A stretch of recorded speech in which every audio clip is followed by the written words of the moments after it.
해주신 하나님의 말씀입니다. 요한계시록 3장 22절 우리 한 절인데 함께 합독하도록 하시겠습니다. 요한계시록 3장 22절입니다. 찾으신 줄 알고 다 같이 합독하겠습니다. 귀 있는 자는 성령이 교회들에게 하시는 말씀을 들을지어다. 아멘.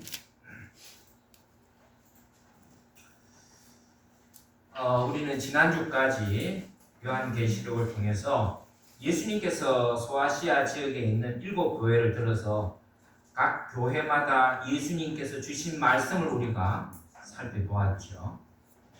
때로는 책망도 있었고 또 교훈도 있었고 또 때로는 칭찬도 있었습니다. 뿐만 아니라 또 그에 따른 약속도 주님께서 해주셨죠. 그런데 여기서 우리가 하나 의문을 가지는 것은 왜 하필 7교회였을까 하는 것입니다. 왜 하필 7교회였을까? 그러면 그 당시 교회가 7교회밖에 없었을까? 그건 아니죠. 그 당시에는 이 7교회 외에도 수많은 흩어져 있는 교회들이 있었습니다. 그런데 왜 하필이면 이 7교회를 예시로 들었을까 하는 것입니다. 여기에는 요한계시록에서 계속 언급되어 나오는 이 수에 대한 개념을 우리가 좀 이해하고 알고 있어야 돼요. 앞으로도 우리가 이제 요한계시록을 쭉 제가 강의해 나가겠지만 요한계시록에는 유독 많은 이 수들이 나와요. 수들이. 그래서 특별히 7교회. 여기도 7이라는 수가 나오죠. 예를 들어서 또 지난번에 우리가 봤지만 7 금초대라든지 7 별이라든지 7 교회라든지 그죠? 이런 특별한 수는 어디까지나 상징을 가진 상징성이 있는 의미 있는 그런 수다라고 보시면 돼요. 그냥 7이라고 정해놓은 게 아니고 뭔가가 그 수에는 상징하는 게 있고 의미가 있다라는 거예요. 그러면은 이 7은 7교회, 7 금초대, 7 별, 이런 7은 무슨 의미가 있느냐? 여러분, 유대인들은 이 7을 완전한 수로 보고 있어요. 완전한 수. 제가 언젠가도 얘기했죠? 우리 하나님의 관계에 대한 수는 몇이라 그랬죠? 주로 3이 많아요. 3에 관한 수가 많아요. 성삼위 일체. 그리고 또 4는 누구하고 관계가 많다 그랬죠? 이 4는 인간에 관련된 수가 많아요. 그래서 보면은 40일 금식을 했다든지 40주야 이런 거는 다 그러니까 땅의 수, 쉽게 말해서 땅의 수 4, 하늘의 수, 하나님과 관계된 영적인 수는 3. 이래서 그 둘을 합치면 7이 되죠. 이게 완벽한 수라. 럭키 세븐이라고도 얘기하지만은 완벽한 수라라는 의미를 가지고 있습니다. 다시 말해서 이 7교회라는 것은 이 땅에 있는 모든 교회를 의미한다고 보시면 돼요. 그러니까 이 소아시아 지역에 있는 7교회뿐만 아니라 이 땅에 있는 모든 교회, 과거, 현재, 또 미래에 존재할 이 땅의 모든 교회를 의미한다. 그렇게 보시면 정확한 해석이 될 것 같아요. 그래서 이 교회들에 대한 예언적 관점에서 7은 상징성이 있다. 우리에게 그런 상징을 주고 있다라고 보시면 무리가 없을 것 같아요. 그러니까 어떻습니까? 수천 년 전에 예언된 이 교회들의 모습 속에 오늘날 우리가 살고 있는 이 현실에 있는 교회들에게 하시는 말씀처럼 들리는 이유가 있죠. 그렇지 않습니까? 우리가 7교회를 살펴봤지만 이 7교회 오늘날 우리 한국 교회뿐 아니라 전 세계 교회가 다 적용이 되죠. 왜 그래요? 예수님께서 지금 말한 이 7교회는 과거, 현재, 또 미래까지도 적용되는 교회라는 것을 의미하기 때문에 그런 거예요. 그러니까 오늘날 우리가 이 예수님께서 말씀하신 들은 이 7교회는 예를 들면 7교회는 오늘 우리에게도 동일하게 적용되는 교회라고 보시면 틀림없어요. 자, 그렇다면은 주님은 이 소아시아의 7 교회들을 통해서 오늘을 사는 우리 교회나 성도들에게 어떤 말씀을 하시고 싶어 하셨을까 하는 것에 우리가 한번 생각을 해봐야 돼요. 예수님께서 이 7 교회를 얘기할 때 그냥 얘기하지는 않았을 거 아니에요. 뭔가 이 7 교회를 들어서 얘기할 때는 주님께서 우리에게 하고 싶었던 얘기가 있었을 거란 말이에요. 그럼 과연 그게 뭐냐는 거예요.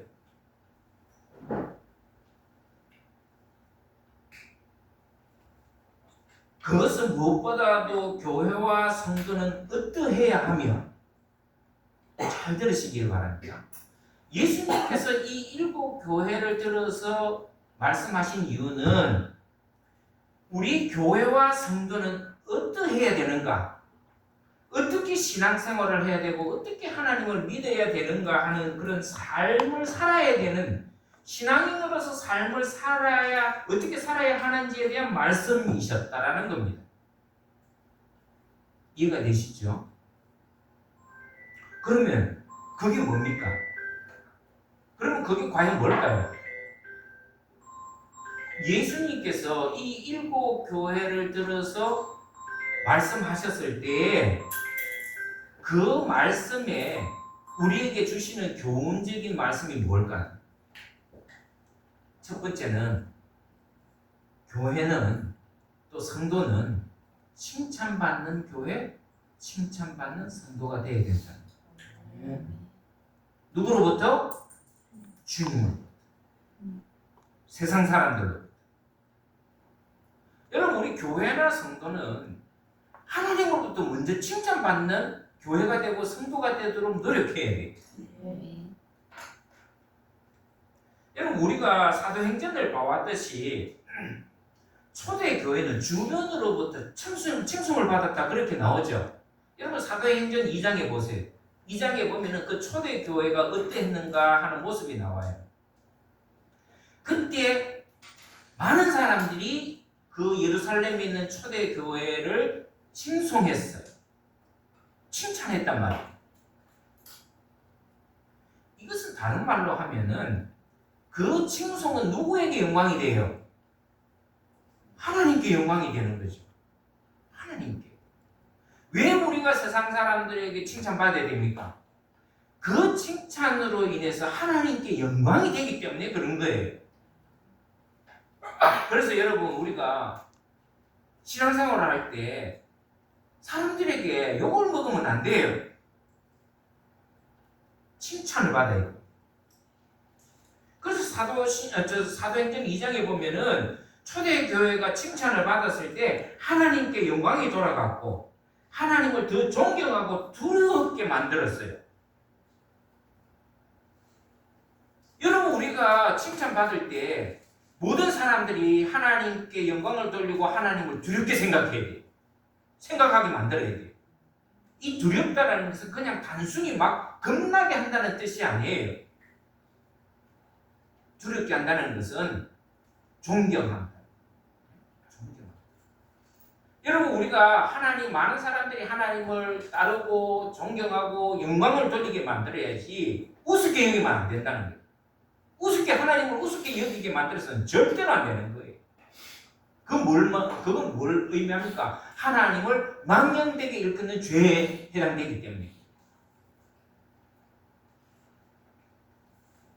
그래서 거기 보면 사도행전에 보면 사도행전 2장에 보면은 이런 그 예루살렘에 있는 유대 기독교인들의 이 칭송으로 인해 가지고 많은 사람들이 하나님을 존경하고 두려워하게 만들었는데 그 결과가 어떻게 나타났느냐? 하나님께서 구원하는 사람들의 수를 날마다 더했더라, 이렇게 나옵니다. 여러분, 가만히 한번 생각해 보세요. 오늘 우리 한국 교회가 지금 전도한대. 그렇죠? 우리 기독교인들이 전도하면 우리 말을 아주 우습게 여기죠. 제가 얼마 전에도 지나가다가 건물이 하나 있어서 저기로 우리 교회를 한번 이전해 보면 어떻겠나 싶어서 제가 전화를 했더니 그 건물주가 뭐 하시게요? 그러더라고요. 그래서 제가 교회를 좀 하려고 합니다. 우리 교회 안 내줍니다. 우리 건물은 교회 안 내줍니다. 딱 그 말하고 끊어버려. 처음에 전화 받을 때는 아주 부드럽게 전화 받더니 제가 거기에 교회를 세우겠다 그러는 순간에 목소리가 돌변해.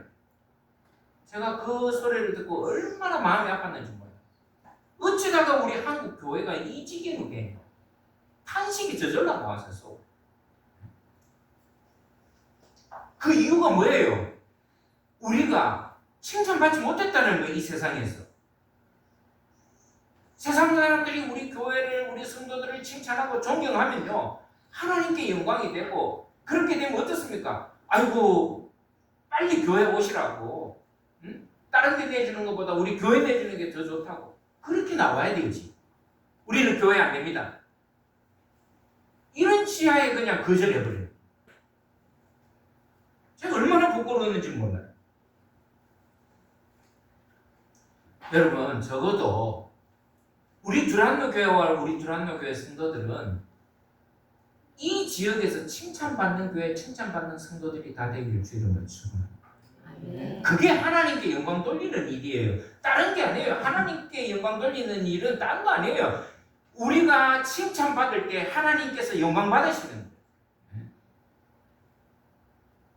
자, 그렇다면 어떻게 하면 하나님으로부터 혹은 또 이웃으로부터 칭찬받을 수 있겠는가?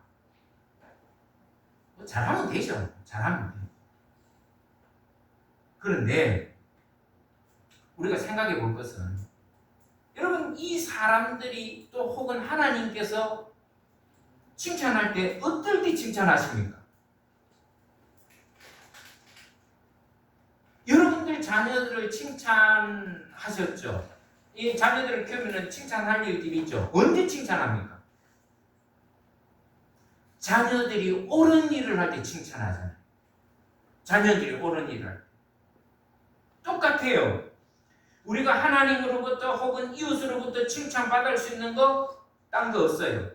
그리스도인으로서 옳은 일을 하면 돼요. 그리스도인으로서.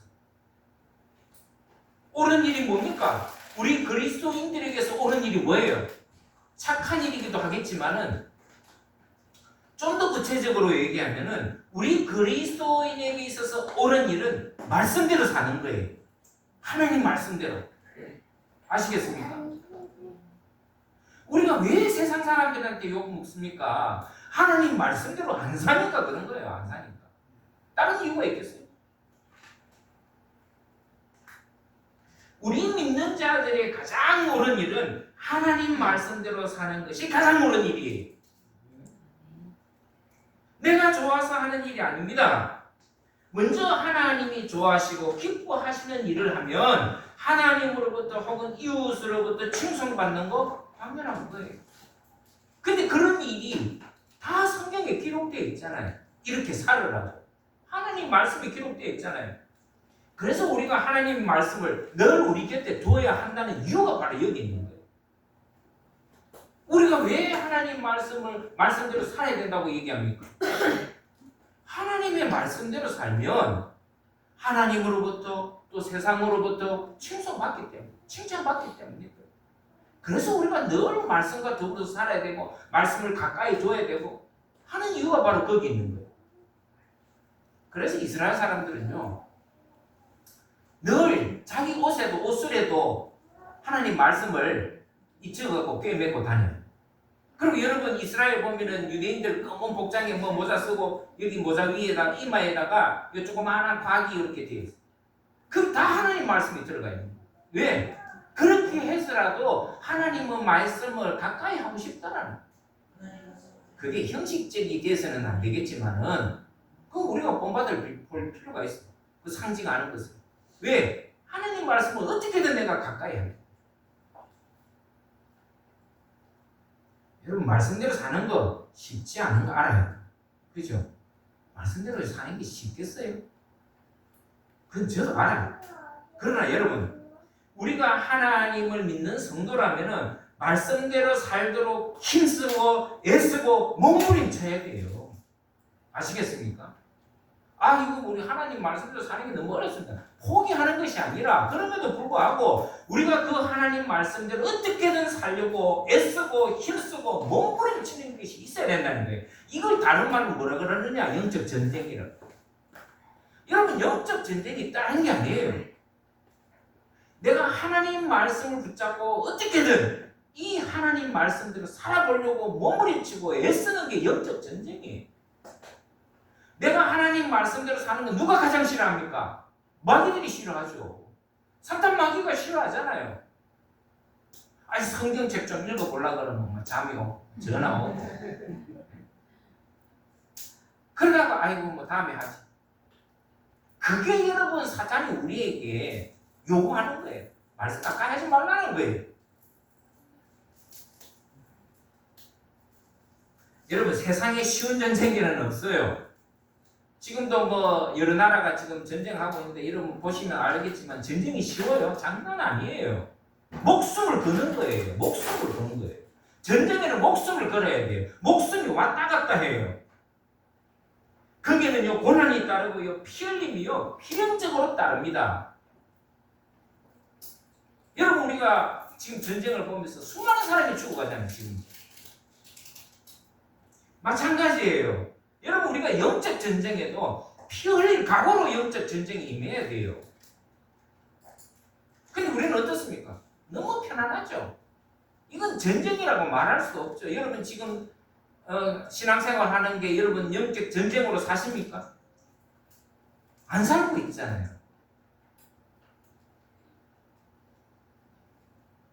그래서 여러분 주님을 따르는 길은요 십자가의 길이라 그러잖아요. 십자가의 길. 여러분 주님은 한 번도 우리를 향해서 넓고 평탄한 길로 오라고 하신 적이 없어요. 마태복음 7장 13절 보세요. 좁은 문으로 들어가라. 멸망으로 인도하는 문은 크고 그 길이 넓어 그리로 들어가는 자가 많고 생명으로 인도하는 문은 좁고 길이 협착하여 찾는 이가 적음이라. 쉽지 않다는 얘기예요. 여러분 구원의 문은 그렇게 많이 넓지 않아요. 좁아요. 누가복음 13장 24절에 이런 말씀이 있어요. 좁은 문으로 들어가기를 힘써라. 내가 너에게 이르노니 들어가기를 구하여도 못하는 자가 많다. 여러분 교회 들어오는 건 쉬워요. 근데 하나님 믿는 건 쉽지 않아요. 예수님 따르는 건 쉽지 않습니다. 여러분 넓은 길, 편한 길을 찾지 마세요. 어떻게든 좁은 길로 가도록 하세요. 피하지 마시라는 거예요. 아무도 가려고 하지 않는 그 길을 가기를 힘쓰세요. 그게 영적 전쟁이에요. 그 전쟁에서 승리하세요. 이기고 이겨내세요. 주저앉지 마세요. 뭐 쓰러질 수는 있겠지. 그러나 거기서 넘어지고 쓰러지더라도 주저하지 마세요. 일어서야 돼. 다시 일어서야 돼. 그럴 때 주님께서 새 힘을 주시는 거예요. 그리고 그래야 거기서 하나님의 영광을 맛볼 수 있는 거예요. 여러분 우리가 하나님이 주시는 영광은요 편한 데서 절대로 오지 않습니다. No cross, no crown이라 그랬잖아요. 십자가 없이 영광 없어요. 근데 오늘날 우리는 너무 편하게 가려고 해요. 너무 편하게 하나님의 영광을 구해요.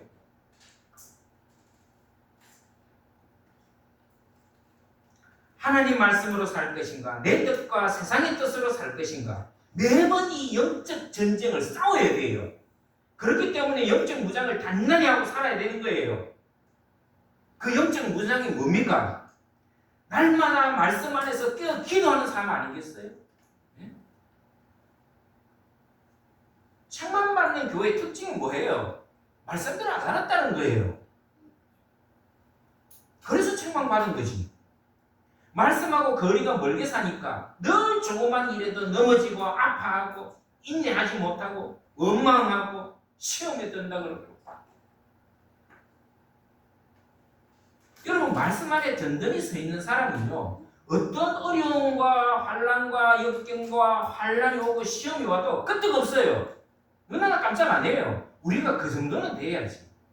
네? 누가 뭐 그런 말 하잖아요. 내가 돈이 없지 가오가 없나. 우리 교회가 졌지만은 여러분 자존심 있어야지. 하나님 믿는 자녀로서의 자존심 있어야지.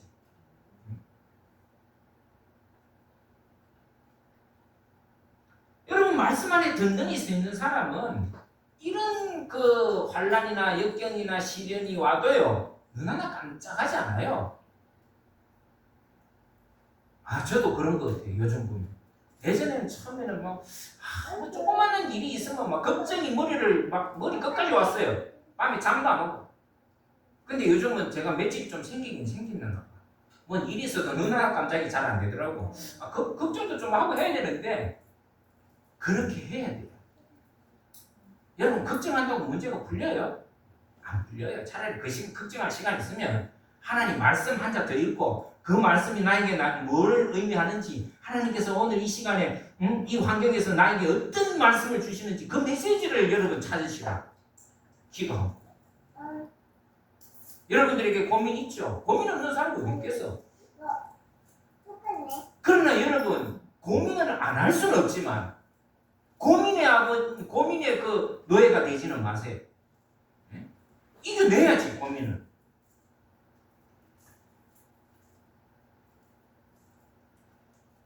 여러분 우리가 그런 성숙한 성도가 되어야 됩니다. 왜요? 주님이 말씀을 통해서 힘되어 주시고 능력이 되어 주시잖아요. 약속해 주셨잖아요. 근데 뭐가 두려워요? 뭐가 힘들어요? 왜 조금 마음이 아이고 목사님 힘들어 죽겠습니다. 힘들어 죽을 그 능력이 있으면 기도하고 넘어지면 다시 일어날 생각을 하고 그래야지. 주님이 이 또 소아시아 교회를 통해서 주시는 두 번째 교훈이 있어요. 그게 뭐냐? 인내하라는 거예요. 인내하는 교회가 되라고. 인내하는 성도가 되라고 말씀하십니다. 여러분 우리가 신앙생활할 때 조금 전에도 말했지만 이 영적 전쟁을 하게 되면은 고난과 도전이 따라요. 제가 예수 믿는 거 쉬운 거라 그랬어요? 쉽지 않다 그랬어요? 쉽지 않다 그랬잖아요. 어쩌면 예수 안 믿고 살 때가 훨씬 쉽게 살 수 있어요. 왜요? 내 마음대로 살면 되니까. 그러면 편하잖아요. 근데 예수 믿으면 이게 가시밭길이야. 나는 저 길로 가고 싶은데, 저 넓고 평탄한 길로 가고 싶은데, 주님은 그 길로 가지 말라고. 좁은 길로 가라. 가시밭길로 가라고. 이 미치는 거죠. 가끔 그런 때가 당해보면. 여러분 십자가의 길이 결코 편한 길이 아닙니다. 고난과 고통의 길이에요. 예수 믿는 사람들은 그 길을 가는 사람들이란 말이에요. 근데 여기에는 인내가 없으면 거기를 못 가요. 인내가 없으면. 인내가 없으면 결코 갈 수 없는 길이 주님의 길이에요. 그래서 여러분 성경에도 보면은 이 주님의 길을 따르다가 세상으로 떠난 대마 같은 사람, 또 가는 유다 같은 사람 수두룩하게 있어요.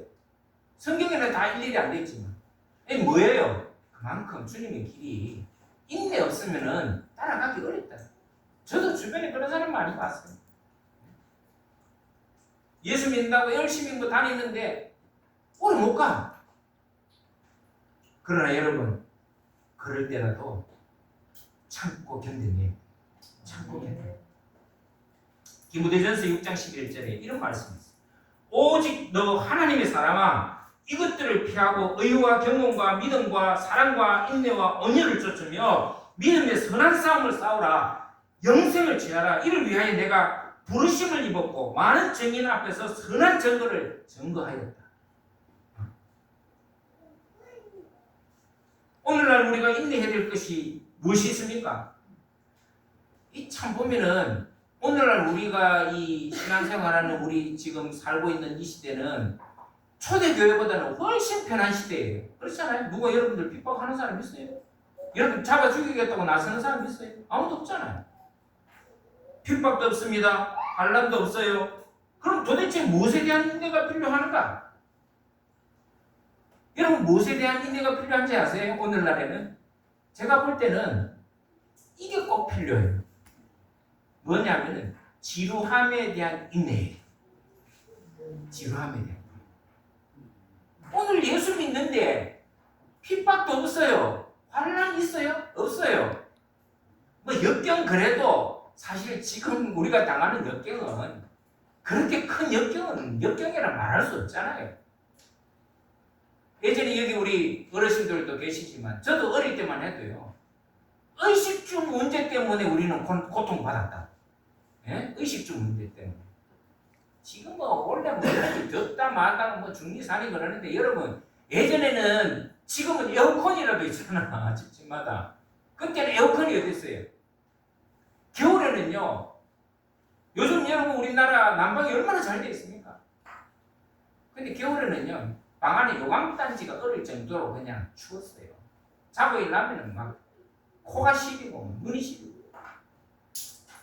아마 이 어르신들을 경험했어요. 처음에는 집에 잘 때 전부 다 일자로 이렇게 반듯하게 눕잖아요. 아침 일어나면 전부 다 부채꼴이야. 왜 부채꼴인지 아세요? 구들이 따뜻하거든. 그러니까 전부 다 발을 구들에 다 갖다 놨다 보니까 전부 다 이렇게 반응력이 돼가 자고. 요즘 사람들이 그 얘기하면 이해돼요? 이해 못하지. 이렇게 좋은 세상에 이렇게 잘 살고 있는데 우리에게 필요한 게 뭐냐? 인내인데 무엇에 대한 인내냐? 지루함에 대한 인내. 지루함. 요즘 우리 현대인들은 지루함을 못 견뎌해요. 그렇죠? 지루함을 못 견뎌요. 오늘 우리가 필요한 건 바로 이 지루함에 대한 인내예요. 아니 뭐 예배 시간 1시간 넘어가면 어떻게 합니까? 전부 다 시계 보느라 정신없어요. 설교 지루하다 그러고 예배 지루하다 그러고 다 지루함이에요. 그걸 못 견뎌내는 거예요. 여러분 지루함을 견뎌낼 줄 알아요. 지루함. 변화가 없으니까 지루합니다. 참을 해요. 그 지루함을 이겨내야 거기에서는 희열이 있어요. 네, 그런 게 있어요. 그건 경험해봐야 돼요. 저도 신앙생활을 가만히 되돌아보면은 신앙생활을 하다가 지루한 적이 있었어요. 그 한때는 제가 교회를 안 나간 적도 있었어요. 네, 그때는 뭐 학생 때니까. 너무 지루한 거예요. 예배 똑같은 반복적인 예배 드리는 거예요. 그러니까 교회가 지루한 거예요. 그런 지루함이 있으니까 교회를 안 나가게 되더라고요. 물론 나중에는 교사 선생님하고 친구들이 와서 자꾸 나를 다시 북도 주고 용기도 주고 그래서 교회를 다시 나가는 그런 경험도 있었지만은 제가 그때 느낀 게 있어요. 그게 뭐냐면은 지루함이 참 문제다. 지루함. 그걸 극복하지 못하면 시험에 빠지게 돼요.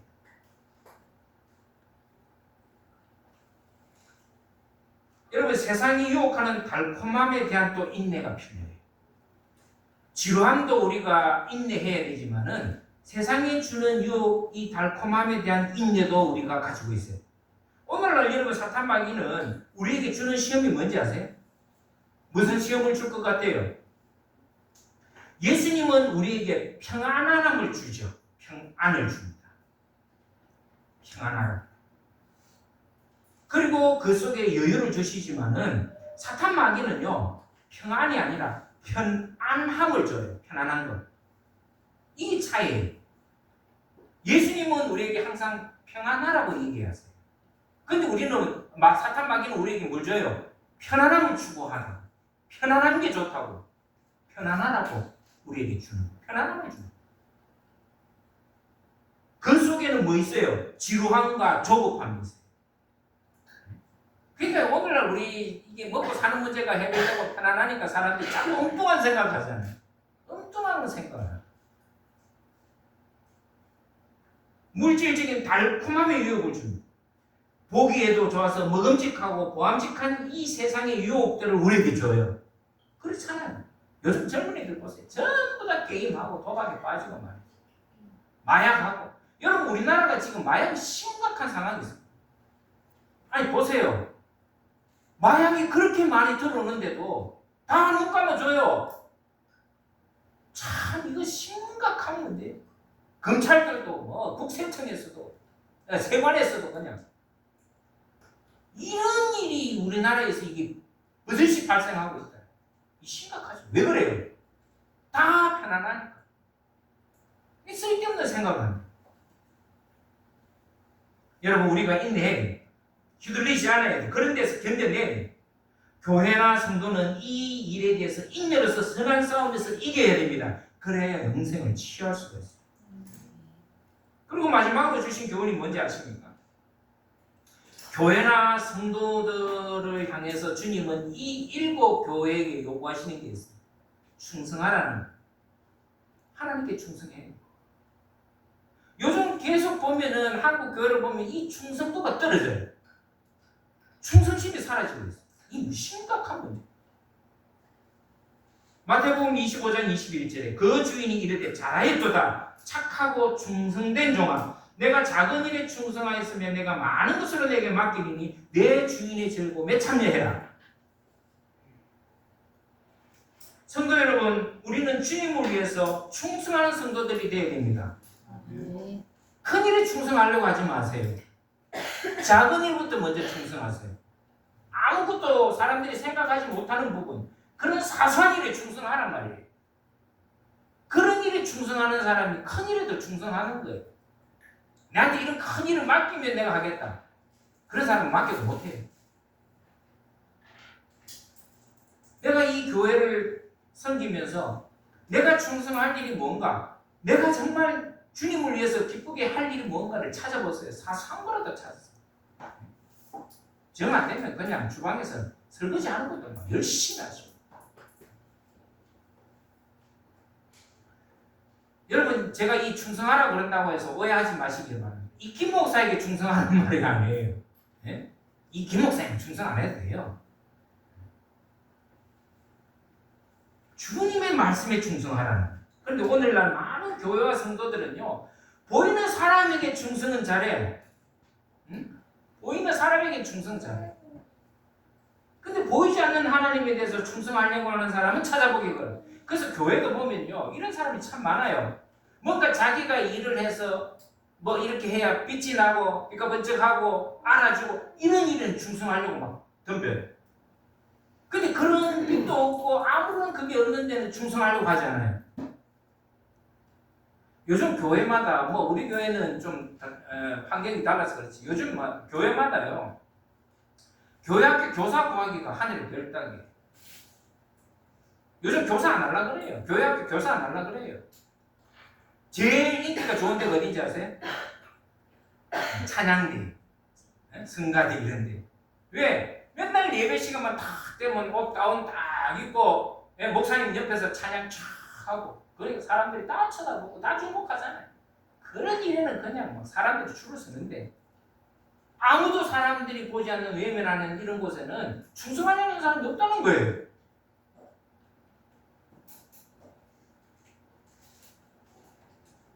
물론 여러분 주님께서 세우신 지도자가 주님의 뜻에 따라 순종할 때 또 목회할 때 여러분들도 같이 충성해 줘야 돼요. 손발이 맞아야지. 그래야 박수가 나오지. 목사 혼자 열심히 한다고 되는 게 아니고 또 여러분들만 열심히 혼자 한다고 되는 게 아니라 같이 열심히 해요. 같이 주님을 위해서 충성해.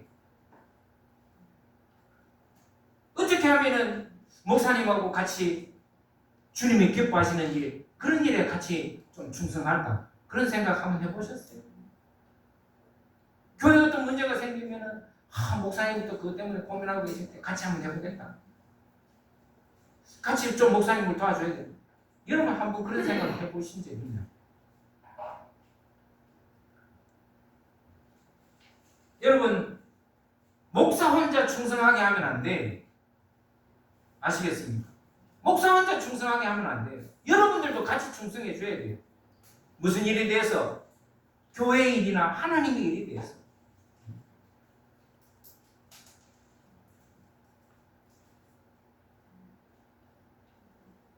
그리고 오늘 여기 보시면은 우리가 마지막에 읽었던 이 말씀을 한번 보세요. 소아시아 7 교회에 말씀하실 때마다 그 교회마다 매번 똑같이 하신 말씀이 있어요. 바로 오늘 이 말씀이에요. 귀 있는 자는 성령이 교회들에게 하시는 말씀을 들으지. 여러분 성경 한번 보시라니까. 7 교회를 거론하시고 마무리는 항상 이 말씀으로 끝은 되셨어요. 귀 있는 자는 뭘 의미합니까? 들을 귀를 말합니다. 들을 줄 아는 사람을 의미해요. 제가 이렇게 설교를 할 때, 하나님 말씀을 전할 때 여러분들은 이 들을 귀가 열려 있어야 돼요. 귀를 닫으면 안 돼요. 오늘 저 김 목사를 통해서 하나님께서 오늘 나에게, 우리 교회에게 어떤 말씀을 하시는 건가? 무슨 뜻이 있는 건가? 그걸 여러분들이 귀를 열고 들었어야 돼요.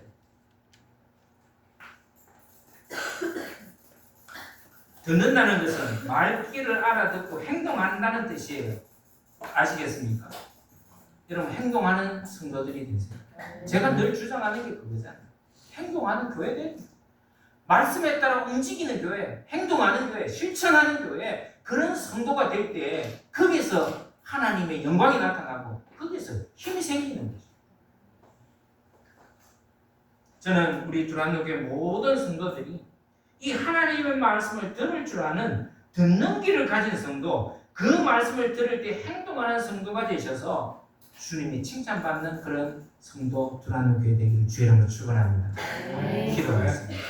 자비로우신 주님 감사합니다. 이 소아시아 7 교회를 통해서 오늘 우리에게 주시는 말씀을 되돌아보았습니다. 주님께서 분명히 이 소아시아 7 교회를 말씀하실 때 우리 두란노 교회와 성도들에게 하실 말씀이 있었던 것 저희들은 잘 알고 있습니다. 그 말씀이 무엇인지 우리가 오늘 들은 이 말씀을 통해서 곰곰이 되돌아보고 되짚어보고 묵상하는, 그래서 주의 말씀대로 살아가는 결단이 있는 오늘 거룩하고 복된 이 예배가 되게 축복하여 주시옵소서. 모든 말씀을 우리 주 예수 그리스도 이름으로 간절히 기도드리옵나이다. 아멘.